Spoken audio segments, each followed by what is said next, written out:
maintenant j'habite à Lille et je vais vous livrer ma chronique sur Tu me dois un meurtre d'Hélène Cook. Désolée, j'ai pas le livre sur moi, donc je vais l'afficher avec la magie du montage juste à côté. Alors on va commencer avec le résumé. Après sa séparation avec son petit ami Connor, qui l'a quitté pour une autre fille, Kim, 17 ans, est enragée, même au point de le tuer. Désormais, elle doit le supporter lui et sa nouvelle petite amie lors d'un voyage scolaire en Angleterre.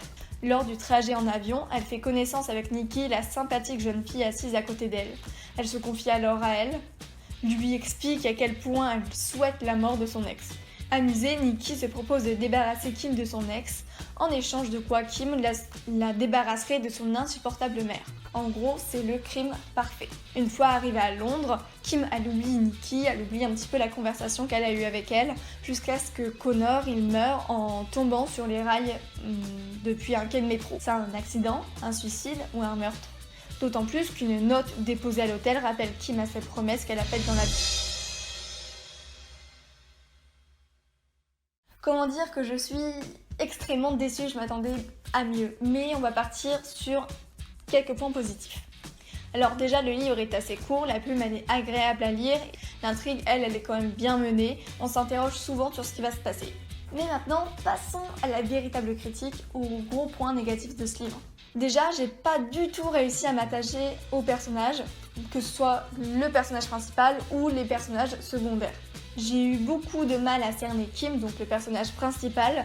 Parfois j'ai eu pitié d'elle, mais j'ai souvent été agacée. Et en plus, ce qu'on apprend à son sujet m'a légèrement perturbée. Finalement, la révélation finale arrive comme un cheveu sur la soupe, sans plus de raisonnement ou d'explication.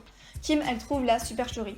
Alors pour moi, la transition révélation-fin manque de finesse, elle est trop brute à mon goût. Par contre, l'idée du roman, en général, elle est bien. Franchement, on part d'une bonne base. Mais le gros problème, c'est qu'on n'arrive pas du tout, enfin en tout cas moi j'ai pas réussi à cerner le personnage principal. Peut-être que quelques pages à la fin auraient fait la différence parce que on n'a pas d'explication, enfin on en a mais on n'a pas la psychologie des personnages par exemple, on ne sait pas ce que Kim pense à la fin du livre après ce qui se passe en fait. En gros, on reste un petit peu sur notre fin.